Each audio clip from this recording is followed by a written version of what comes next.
नमस्कार दोस्तों, मैं हूं आशीष पांडे। एग्जाम हॉल में आपका स्वागत है। और आज हम डिस्कस करने जाएंगे 25 जुलाई के द हिंदू न्यूज़पेपर का कंप्लीट एनालिसिस। दोस्तों, आज का एनालिसिस बहुत इंपॉर्टेंट है क्योंकि इसमें आज हम ज्ञान व्यापी जो मस्जिद है वाराणसी में, उसके इशू का पूरा डिस्कशन करेंगे डिटेल में। और उसके अलावा दोस्तों, मैं आपको बताऊंगा कि सेमी कंडक्टर इंडस्ट्री हमारे देश में कैसे आएगा, कौन सा आएगा, और हम किस प्रकार के सेमीकंडक्टर्स को बनाएंगे, किस प्रकार के सेमीकंडक्टर होते हैं, और उनकी एफिशिएंसी कैसे नापी जाती है। ये सारी चीज़ें मैं आपको इस वीडियो में आज बताऊंगा। तो ये वीडियो ज़रूर देखिएगा, ये बहुत ही इंटरेस्टिंग होने वाला है, बहुत ही इन्फॉर्मेटिव होने वाला है और बहुत ही मज़ेदार होने वाला है। तो उसको जरूर देखिए। चलिए हम पढ़ते हैं बिना टाइम वेस्ट किए। दोस्तों, सबसे पहले हम ज्ञानवापी का इशू देखते हैं। दोस्तों, जो सुप्रीम कोर्ट है उसने ज्ञानवापी के एएसआई मतलब आर्कियोलॉजिकल सर्वे ऑफ इंडिया के द्वारा जो उसकी साइंटिफिक सर्वे होनी है उसको कल शाम के इवनिंग तक करने का आदेश दिया है, स्टे कर दिया है। मतलब कल शाम तक उसको करने के लिए जो आदेश था उसको स्टे कर दिया है और अब सुप्रीम कोर्ट इस पे हेयरिंग करेगी। तो अब देखते हैं दोस्तों क्या है ज्ञानव्यापी का पूरा मुद्दा। एक ब्रीफ हिस्ट्री पहले देख लेते हैं ज्ञानव्यापी का। तो दोस्तों, ज्ञानव्यापी जो मॉस्क है वो फेमस जो काशी विश्वनाथ टेम्पल है वाराणसी में उसके बगल है, और 1669 में औरंगजेब द्वारा, मुगल एम्परर औरंगजेब द्वारा इसको बनवाया गया था।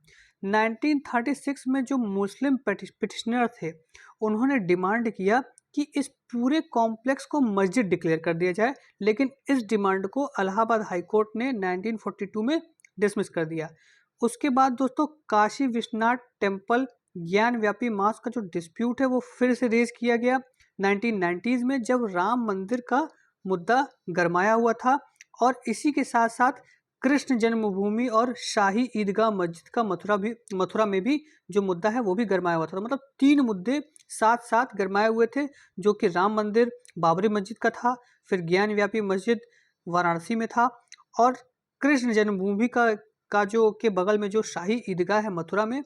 ये तीन मुद्दे उस समय गरमाए हुए थे और उस पर बहुत ही एक्सप्लोजिव सिचुएशन देश में बन गया था। और ये क्लेम किया जा रहा था कि ये जो तीनों मंदिर हैं, ज्ञानव्यापी, बाबरी और कृष्ण जन्मभूमि के बगल में जो ईदगाह है, वो सारे मंदिर हिंदू टेम्पल्स को तोड़ के डिमोलिश करके उनके ऊपर बनाए गए थे।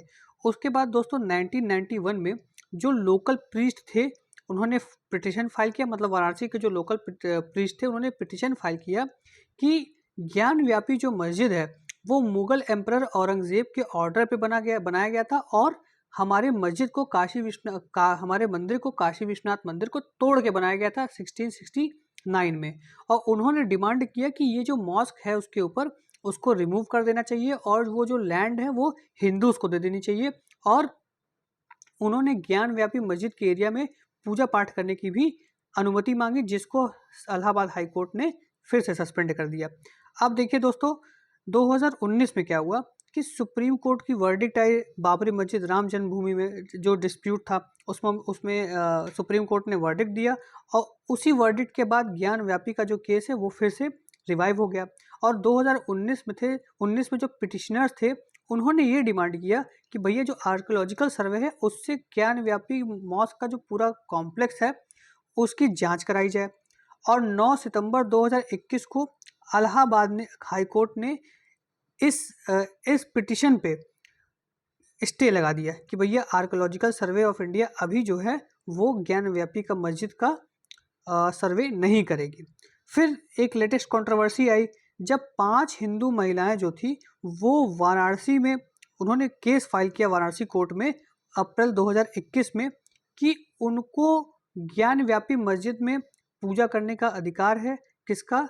श्रृंगार गौरी का, और जो भी अदर मतलब अलग अलग भगवान की मूर्तियां हैं उनका पूजा करने का उनको अधिकार है डेली बेसिस पे, और इसकी परमिशन उनको दी जाए।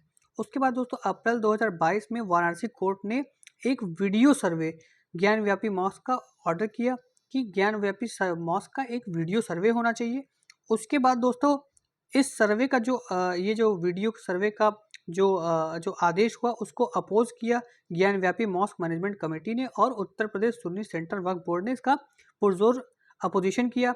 लेकिन इसका ज्ञानव्यापी का जो वीडियो सर्वे था उसको कंडक्ट कराया गया 16 मई 2022 को, उसके बाद दोस्तों वहाँ से वीडियो कुछ मतलब वीडियो जो सर्वे था वो बाहर आया, और जो हिंदू साइड के एडवोकेट थे उन्होंने कहा कि ये जो शिवलिंग है उसे एक रिजर्वायर, मतलब उसे एक तालाब के अंदर ज्ञानव्यापी मॉस्क में पाया गया है, और वही अर्ली शिवलिंग है जो जिसकी जो असली शिवलिंग है, अर्ली शिवलिंग है, वो वही है, उसी की पूजा किया जाना चाहिए। लेकिन मुस्लिम साइड ने कहा कि नहीं भैया, वो शिवलिंग नहीं है, वो एक फाउंटेन है जहाँ से पानी निकलता है, पानी का फुब्बारा है।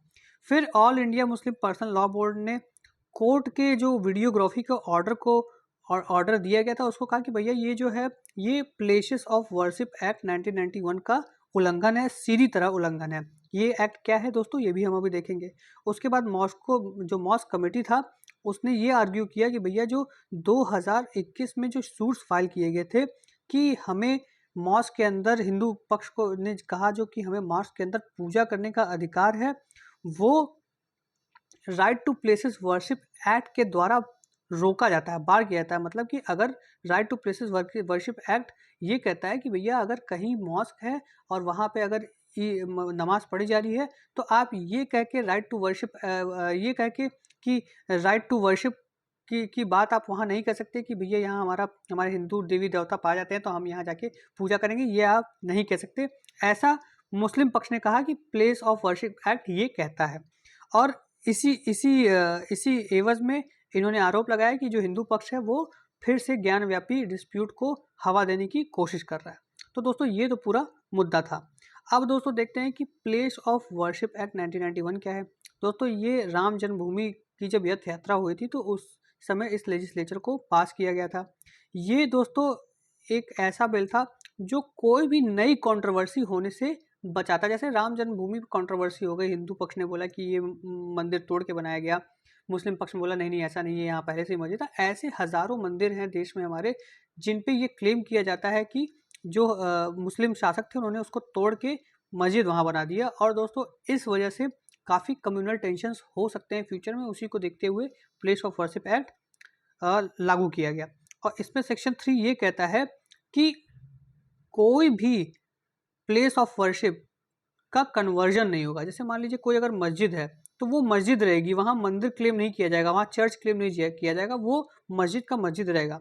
और सेक्शन 4(1) स्टेट करता है कि कोई भी प्लेस का जो रिलीजियस कैरेक्टर है जो कि 15 अगस्त 1947 से पहले जो था वही रहेगा। मतलब अगर 15 अगस्त 1947 से पहले कोई प्लेस अगर मस्जिद थी तो वो मस्जिद रहेगी, भले उसमें कोई भी क्लेम करे कि यहाँ मंदिर था या यहाँ चर्च था, जो भी क्लेम करे। लेकिन ये अगर मस्जिद थी 1947 के पहले, 15 अगस्त 1947 पहले, आज़ादी से पहले, तो ये मस्जिद ही रहेगा।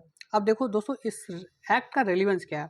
दोस्तों ये सबसे पहला क्वेश्चन ये होता है कि अब जो कोर्ट्स हैं वो इस एक्ट को ओवर स्टेप कैसे करने दे रही हैं लोगों को, और इस पे सूट्स, मतलब इस पे केसेस कैसे अलाउ कर रही हैं। और दोस्तों जो पिटिशनर्स हैं वो क्लेम कर रहे हैं कि जो सेक्शन 4(3) है इस एक्ट का, 1991 एक्ट का, ये एग्जेम्पशन देती है कि अगर कोई जो स्ट्रक्चर है वो एंशियंट और हिस्टोरिकल इंपॉर्टेंस का है, मॉन्यूमेंट है, तो उसमें एएसआई सर्वे कर सकती है, आर्कोलॉजिकल सर्वे ऑफ इंडिया उसको सर्वे कर सकती है, और वो archaeological sites and remnant act के अंदर कवर किया जाएगा, ना कि 1991 का ये जो रिलीजियस वाला एक्ट था इसमें। तो हिंदू पक्ष ये कह रही है कि जो बाबरी मस्जिद का मॉस्क है, ज्ञानव्यापी मॉस्क है, उसका जो सर्वे हो रहा है वो ठीक है, और वो archaeological sites and remnant acts के हिसाब से हो रहा है, और इसमें जो 1991 का एक्ट है इसको ओवरस्टेप नहीं किया जा रहा है। लेकिन दोस्तों फिर भी ये जो एक्ट है ये इस तरह के मुद्दों को, इस तरह के डिस्प्यूट्स को बचाता है कि भैया अगर कोई मंदिर मान लीजिए तोड़ के मस्जिद बनाया भी गया है तो उस पर अननेसेसरी का डिस्प्यूट ना हो और उससे कम्युनल हार्मनी ना बिगड़े। इसमें कुछ हद तक ये एक्ट जो है सफल रहा है। 1991 से अब तक कम्युनल हार्मनी बनाने में, और जिन भी मंदिरों को तोड़ के मस्जिद बनाया गया था उनको क्लेम करने के लिए का जो प्रोसेस है, क्लेम करने की जो टेंडेंसी है, उसको रोकने में ये एक्ट काफ़ी कारगर रहा था। अब देखना ये होगा कि ज्ञानव्यापी इशू में क्या होता है।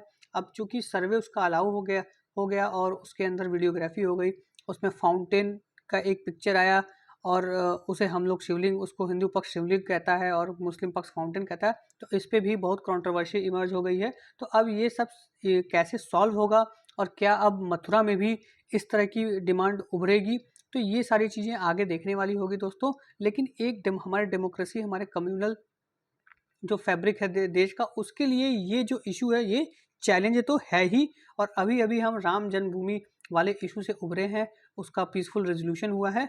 और अब हम किसी भी अननेसेसरी कम्युनल टेंशन को अफोर्ड नहीं कर सकते हैं, क्योंकि वो देश की प्रगति के अगेंस्ट होगा। जो भी सच्चाई है वो सामने आनी चाहिए डेफिनेटली, लेकिन उसी समय कोई भी अननेसेसरी का विवाद नहीं होना चाहिए। चलिए दोस्तों आगे बढ़ते हैं। अब दोस्तों गिग वर्कर्स की बात करते हैं हम। गिग वर्कर्स के लिए एक सोशल सिक्योरिटी बिल लाया गया राजस्थान में। ये अपने आप में एक पहला, अपने तरीके का एक पहला बिल है। देखिए राजस्थान दोस्तों बहुत सारे फील्ड में बहुत अच्छे अच्छे काम कर रहा है। डेफिनेट सी बात है, इलेक्शन आने वाले हैं, लेकिन काम तो अच्छे कर रहा है। जैसे उसने अभी मेडिकल पे एक bill, right to health bill pass किया, फिर right to work bill pass किया, और अब ये गिग वर्कर्स के लिए सोशल सिक्योरिटी बिल। ये सब अपने आप में पहले ऐसे बिल्स हैं जो राजस्थान पास कर रहा है। तो थोड़ा दोस्तों देख लेते हैं थोड़ा क्या है डिटेल्स के बारे में। पहले तो आप जान लीजिए गिग वर्कर क्या होते हैं। दोस्तों ये नॉन स्टैंडर्ड वर्कर होते हैं, और ये वो वर्कर हैं जो लॉन्ग टर्म जो एम्प्लॉयर और एम्प्लॉय रिलेशन होते हैं, उस तरह के एम्प्लॉयज़ ये नहीं होते हैं, और इनके बाहर के वो एम्प्लॉय होते हैं। जैसे फॉर एग्जांपल एक कंपनी है, जैसे मान लीजिए एक बड़ी कोचिंग है, समझ लीजिए, चलिए आसान इस भाषा में बताता हूँ। बड़ी कोचिंग है और इसमें कुछ लोग काम करते हैं। इसमें एक एम्प्लॉयर है जो कोचिंग का मालिक है, और कुछ एम्प्लॉयज़ है जो वहाँ कंटेंट वगैरह बनाते हैं, पढ़ाते हैं। और ये लोग एम्प्लॉयर एम्प्लॉय रिलेशनशिप से बने हैं, मतलब इनके ऊपर payment of gratuity act, employee compensation act, ये सारी चीज़ें, प्रोविडेंट फंड एक्ट, ये सारी चीज़ें इनके ऊपर लागू होती हैं, और ये इनके रजिस्टर्ड एम्प्लॉय में से एक है। लेकिन दोस्तों अब इसी में कुछ ऐसे भी लोग हैं जो फ्रीलांसर्स हैं, जो बाहर से इनके लिए काम कर रहे हैं और एक अपने फिक्स काम के एवज में इनसे पैसे लेते हैं। तो ये जो नॉर्मल एम्प्लॉयर एम्प्लॉय रिलेशनशिप है, इससे बाहर है फ्रीलांसर्स। तो अब ये फ्रीलांसर्स क्या कहलाएंगे? Gig workers. तो इन फ्रीलांसर्स के लिए कोई सोशल सिक्योरिटी स्कीम नहीं है।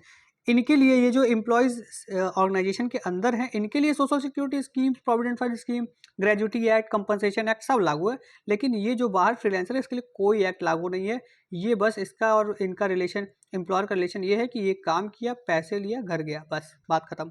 तो इस तरह के बहुत सारे सेक्टर्स हैं दोस्तों, जहां इस तरह के गिग एम्प्लॉयर्स हैं, गिग एम्प्लॉयज़ हैं, जो कि अपना काम करते हैं, पैसा लेते हैं, घर जाते हैं, और कोई भी उनको बेनिफिट नहीं मिलता है। उन्हीं के लिए राजस्थान ने ये एक एक्ट पास किया है।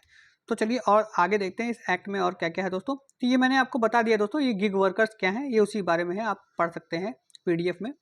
अब देखिए इस एक्ट के बारे में बताते हैं। Gig worker Rajasthan platform based gig worker registration and welfare bill 2023 के बारे में देखते हैं। ये दोस्तों एक ऐसा एक्ट है जो वेलफेयर इंश्योर करेगा गिग वर्कर्स का, और इसमें ये लेजिस्लेचर दोस्तों सोशल सिक्योरिटी स्कीम्स के अंदर आता है, जो एक कॉम्प्रिहेंसिव रजिस्ट्रेशन सिस्टम ले आया है। जो एक कॉम्प्रिहेंसिव रजिस्ट्रेशन सिस्टम इस्टेब्लिश करेगा, जिसका नाम होगा Rajasthan platform based gig workers welfare board. ये इस प्लेटफॉर्म का नाम होगा जो इस बिल के द्वारा इस्टेब्लिश किया जाएगा। अब दोस्तों इससे गिग वर्कर्स कैसे एम्पावर होंगे? तो इस बिल के अंदर जो गिग वर्कर हैं, उनको एक यूनिक आइडेंटिफिकेशन, यूनिफॉर्म ID मिलेगी, और वो दोस्तों उस ID के द्वारा जितने भी सोशल सिक्योरिटी प्रोग्राम्स हैं उसको एक्सेस कर पाएंगे। और इस आइडेंटिफिकेशन के वजह से जो गिग वर्कर्स हैं वो टारगेटेड जो वेलफेयर स्कीम्स हैं और ब्रॉड वेलफेयर स्कीम्स हैं, दोनों के सेफ्टी नेट में आ जाएंगे, और उनको जो भी इस तरह की प्रॉब्लम्स हैं, जो मतलब सेफ्टी, जो सोशल सिक्योरिटी इश्यूज उनके साथ होते हैं, जैसे कि पेंशन हो गया, मेडिकल इंश्योरेंस हो गया, ये सारी जो चीज़ें हैं, वो प्रॉब्लम्स इनकी सॉल्व हो जाएंगी। वो भी इसके हकदार हो जाएंगे थ्रू यूनिक आइडेंटिफिकेशन और यूनिफॉर्म ID। और अब देखिए जो गिग वर्कर्स वेलफेयर बोर्ड है, इसका क्या काम है दोस्तों? ये एक ऐसा बोर्ड है जो सेंट्रल रजिस्ट्रेशन अथॉरिटी होगा, और गिग वर्कर्स जितने भी होंगे स्टेट में, उनको इसी बोर्ड में अपने आप को रजिस्टर कराना होगा। With all aggregators. एग्रीगेटर कौन है? जो इनको एम्प्लॉय दे रहे हैं, मतलब जो गिग वर्कर्स को एम्प्लॉय दे रहे हैं, जो कोचिंग मालिक हो गया वो एग्रीगेटर है। तो एग्रीगेटर और गिग वर्कर दोनों अपने आप को इस बोर्ड में अपने आप को रजिस्टर करेंगे, सेम एज कि जैसे पीएफ प्रोविडेंट फंड ऑर्गेनाइजेशन से जो एम्प्लॉयर्स हैं और एम्प्लॉय हैं वो अपने आप को रजिस्टर करते हैं और यहाँ से पीएफ कंट्रीब्यूशन इनका होता है। इसी सेम तरह से गिग वर्कर वेलफेयर बोर्ड में गिग वर्कर्स और जो एग्रीगेटर्स है वो अपने आप को रजिस्टर करेंगे और सारी जो वेलफेयर स्कीम्स है वो इन पे लागू होगी, किन पे? गिग वर्कर्स पे। और दोस्तों ये जो बोर्ड है वो वेलफेयर फी डिडक्शन करेगा, जो फ्रीलांसर है या जो गिग वर्कर है उसको उसकी जो कंट्रीब्यूशंस हैं उनसे वेलफेयर फी डिडक्शन करेगा और उसको स्ट्रीमलाइन करके जो एग्रीगेटर का ऐप है उससे इंटीग्रेट कर देगा ताकि इसका इम्प्लीमेंटेशन अच्छे से हो सके। अब दोस्तों देखिए, नॉन कंप्लेंस पे क्या पेनल्टी है भैया? जो अगर एग्रीगेटर नॉन कंप्लेंस नहीं करेगा, छुपाएगा कोई चीज़, तो बहुत ज़्यादा पेनल्टी में उसको देना पड़ जाएगा। कितना? 5 लाख से लेके, पहले ऑफेंस में 5 लाख है और बार बार रिपीटेड ऑफेंडर रहोगे तो 50 लाख रुपए है। तो क्या फ़ायदा भैया? एग्रीगेटर्स हो तो जो आपके फ्रीलांसर्स हैं, जो गिग वर्कर्स हैं, उनको रजिस्टर करिए और उनका भैया सोशल सिक्योरिटी स्कीम में कंट्रीब्यूशन करिए। अब दोस्तों गिग इकोनॉमी के पोटेंशियल को देखते हैं इंडिया में। दोस्तों गिग इकोनॉमी का जो पोटेंशियल है, 2030 तक हमारे देश में 23.5 मिलियन गिग वर्कर्स हो जाएंगे।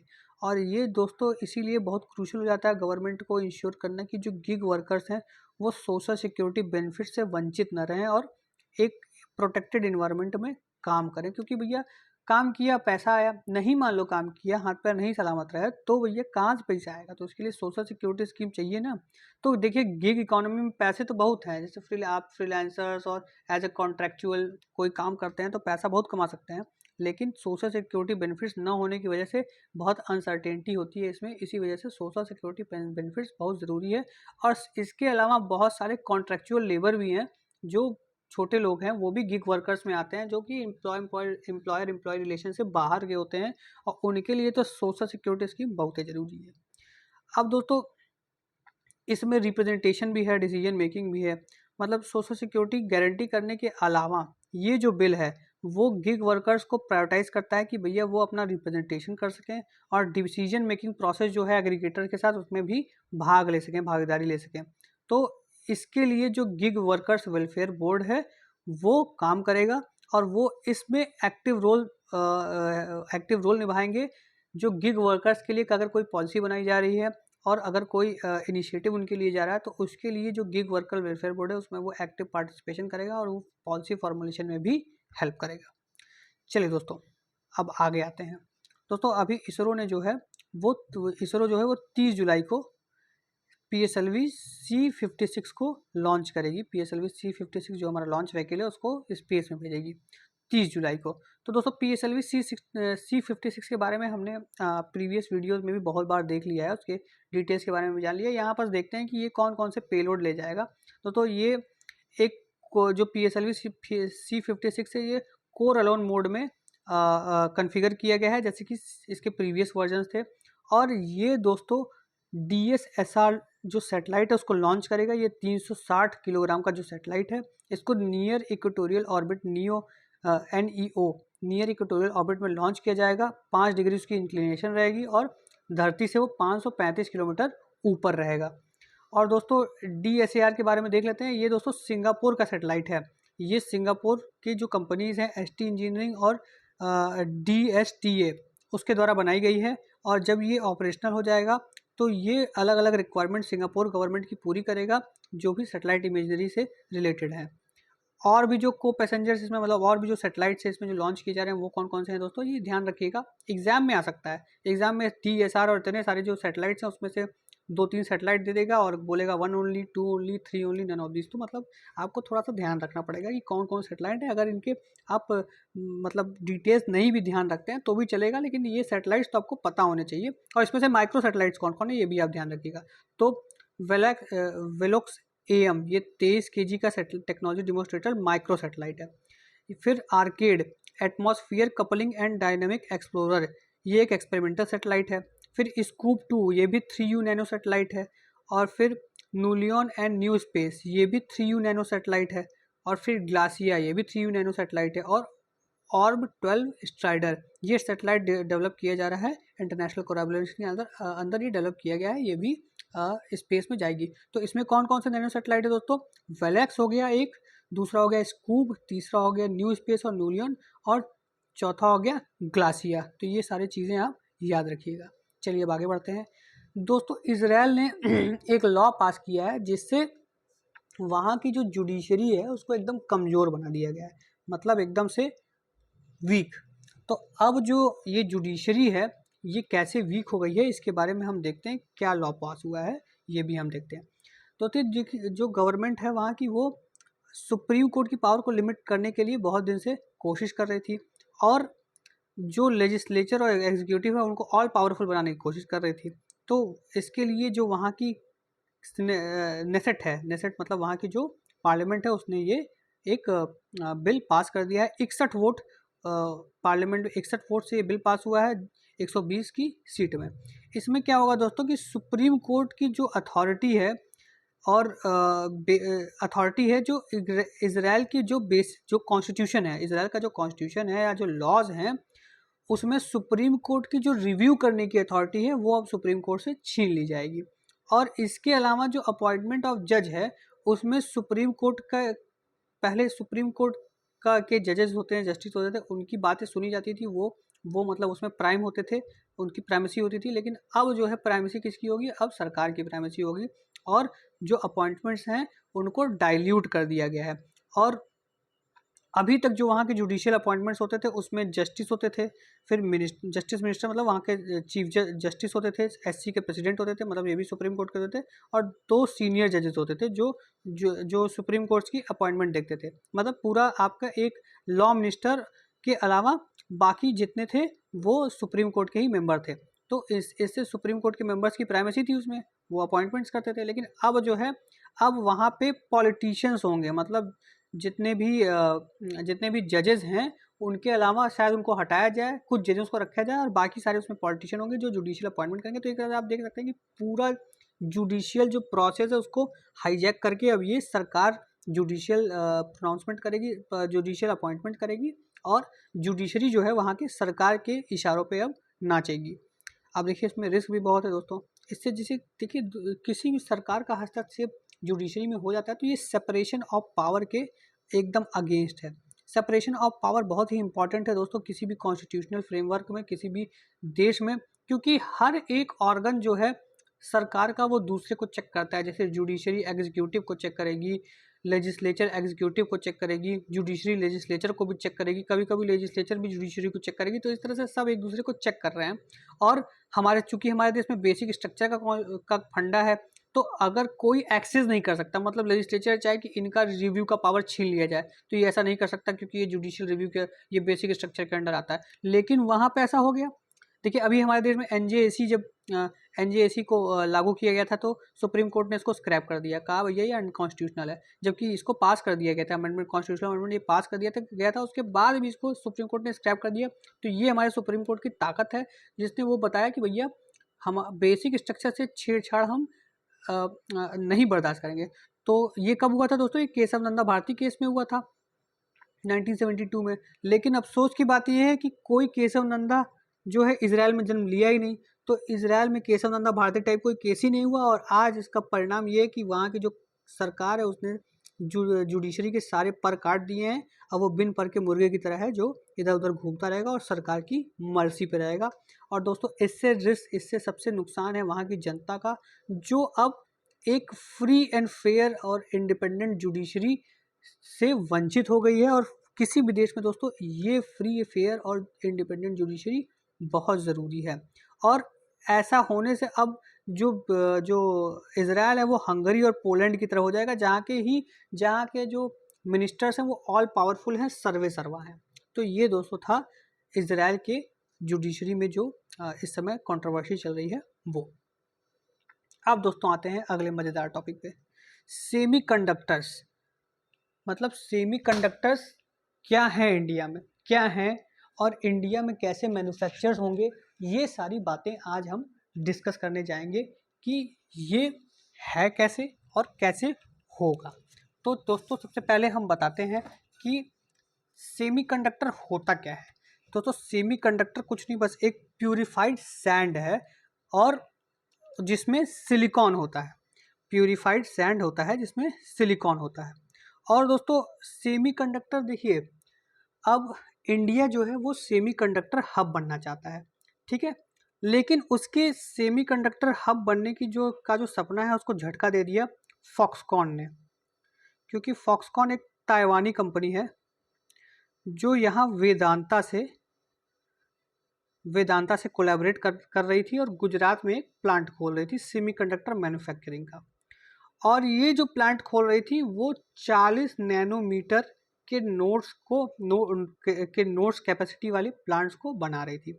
ये 40 नैनोमीटर नोड क्या है दोस्तों, मैं बताता हूँ अभी आपको।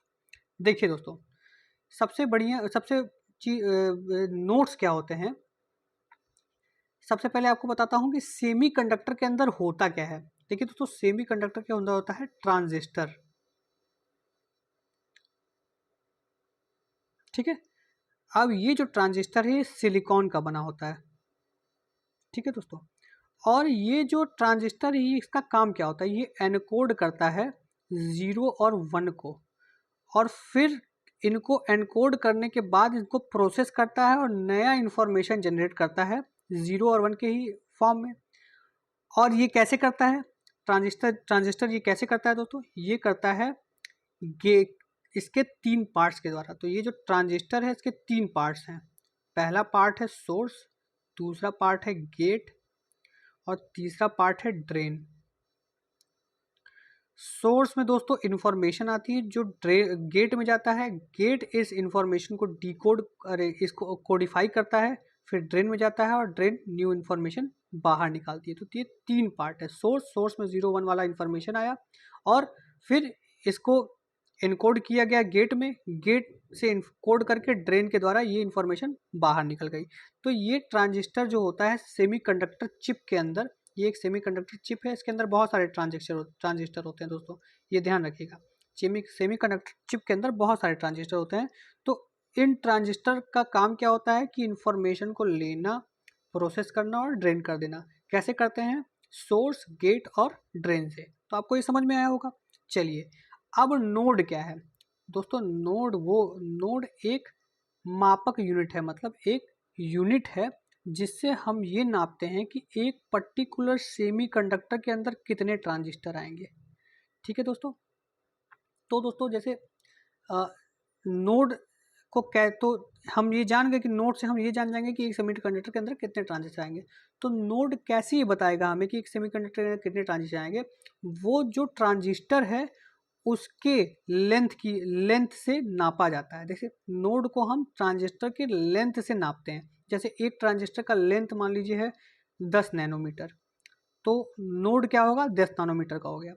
और एक ट्रांजिस्टर का मान लीजिए लेंथ है 68 नैनोमीटर, तो नोड क्या हो गया दोस्तों, ये 68 नैनोमीटर का हो गया। तो दोस्तों आप ये देख सकते हैं कि नोड वैल्यू जितनी कम होगी एफिशिएंसी उतनी बढ़ेगी। मतलब नोड वैल्यू मान लीजिए 10 नैनोमीटर है, तो 10 नैनोमीटर नोड होने से क्या होगा दोस्तों, एक चिप के अंदर बहुत सारे ट्रांजिस्टर आ जाएंगे 10 नैनोमीटर के। अगर नोड की वैल्यू होगी 70 नैनोमीटर, तो उसी चिप में ज़्यादा और कम ट्रांजिस्टर आएंगे। अगर मान लीजिए होगी 100 नैनोमीटर, तो उसी चिप में और कम ट्रांजिस्टर आएंगे। मान लीजिए एक चिप है, उसकी कैपेसिटी अगर 10 नैनोमीटर का रखते हैं तो 10 चिप रखती है। तो अगर दोस्तों 100 नैनोमीटर की कैपेसिटी रखेंगे तो एक ही ट्रांजिस्टर आएगा उसके अंदर, तो उसकी कैपेसिटी कम होगी। तो जैसे जैसे नोड की वैल्यू घटती जाती है, number of transistor in a chip बढ़ते जाते हैं और चिप की एफिशिएंसी भी बढ़ती जाती है दोस्तों, ठीक है। तो ये समझ में आया। मतलब नोड की वैल्यू जो है वो अगर घटेगी तो number of transistor in a chip क्या होंगे, बढ़ेंगे, और एफिशिएंसी क्या होगी, बढ़ेगी, ठीक है। चलिए अब आगे बढ़ते हैं। तो दोस्तों अब 1970s में जब चिप का आविष्कार हुआ, तो जो ट्रांजिस्टर डेंसिटी थी पर मिलीमीटर, तो ट्रांजिस्टर डेंसिटी पर मिलीमीटर मिली जाती है। मतलब 1 मिलीमीटर स्क्वायर एरिया में कितने ट्रांजिस्टर हैं, तो इससे ट्रांजिस्टर डेंसिटी हम नापते हैं। तो जब सेमीकंडक्टर चिप्स पहले बनाए गए थे 1970 में, तो ये ट्रांजिस्टर डेंसिटी कितनी थी दोस्तों? ये थी 200 की। 200 मतलब 200 ट्रांजिस्टर पर मिलीमीटर आते थे। लेकिन दोस्तों जानते हैं अब ये कितनी हो गई है? अब जो आपका आईफोन का जो आईफोन आप खरीदते हैं, उसकी जो कैपेसिटी होती है वो होती है दोस्तों 100 मिलियन पर मिलीमीटर। समझ रहे हैं दोस्तों? मतलब 70 से 100 मिलियन पे हम चले आए एक छोटे से चिप के अंदर। हम इतनी चीज़ें, 1 मिलीमीटर स्क्वायर जो चिप होता है उसमें हम 100 मिलियन ट्रांजिस्टर डाल सकते हैं, छोटे छोटे। तो ये दोस्तों इसका ये इतनी एफिशिएंसी हमने बढ़ा ली है। ठीक है दोस्तों, तो अब हम ये देखते हैं कि कैसे इंडिया में इसका मैन्युफैक्चरिंग होगा, कितने नोड्स वाले हम मैन्युफैक्चर करेंगे, कितने नोड्स वाले हम मैन्युफैक्चर नहीं कर पाएंगे। तो दोस्तों सबसे पहले आपको बता दूं कि जो हम स्मार्टफोन्स यूज़ करते हैं, लैपटॉप्स यूज़ करते हैं, Intel core processor, AMD processor, dual core, core 2i, उसमें हम दोस्तों 5 नैनोमीटर से 10 नैनोमीटर नोड्स वाले जो चिप ट्रांजिस्टर्स होते हैं वो यूज़ करते हैं। ठीक, और जो और मतलब जो और सेमीकंडक्टर का जहाँ जहाँ यूज़ होते हैं, जैसे रोबोटिक्स, डिफेंस में, एरोस्पेस में, इंटरनेट ऑफ थिंग में, ये जो ये यहाँ पे जो सेमीकंडक्टर्स यूज़ होते हैं वो दोस्तों आपके 28 नैनोमीटर से ज़्यादा होते हैं। इनका नोड वैल्यू इनकी जो होती है 28 नैनोमीटर से ज़्यादा होती है। तो दोस्तों इनको क्या नाम दिया जाता है? Legacy nodes. ठीक है, लेगेसी नोड्स। तो दोस्तों अब इंडिया जो है वो लेगेसी नोड्स बनाने की बात कर रही है। क्यों बात कर रही है? क्योंकि दोस्तों अभी जो हम ये जो स्मॉल 5 से 10 नैनोमीटर वाले नोड्स हैं दोस्तों, ये टेक्नोलॉजी हमारे लिए अभी बहुत कॉस्टली है और हम शुरुआत करना चाहते हैं लेगेसी नोड से, ताकि जो अभी हम हमारे देश में प्रेजेंट डिमांड है रोबोटिक्स का, डिफेंस का, एरोस्पेस का, और सबसे महत्वपूर्ण इलेक्ट्रिक कार्स का, इनके डिमांड को हम थ्रू लेगेसी चिप्स पूरा कर सकें। तो पहले हम लेगेसी चिप्स बनाएंगे जो 28 नैनोमीटर से जिनकी ज़्यादा वैल्यू है, उसके बाद हम जाएंगे इन पे, मतलब प्रोसेसर चिप्स हैं उन पे जाएंगे। तो अभी जो इंडिया है दोस्तों वो 28 नैनोमीटर एंड अबव जो नोड वैल्यू वाली चिप्स हैं वो बनाएगा, और इसके बाद हम ऊपर वाली चिप्स पे जो कि 5 नैनोमीटर से 10 नैनोमीटर जिनकी नोड वैल्यू होती है उन पे जाएंगे। और ये यूज़ होती है कहाँ? स्मार्टफोन्स और लैपटॉप्स में। तो अभी हमारे लिए जो सफ़र है वो थोड़ा लंबा है, लेकिन अगर हम यहाँ से अच्छी शुरुआत करते हैं, जैसा कि वेदांता ने कहा है कि उनके पास टेक्नोलॉजी है जो 28 नैनोमीटर की जो सेमीकंडक्टर नोड्स हैं उनको बना सकता है।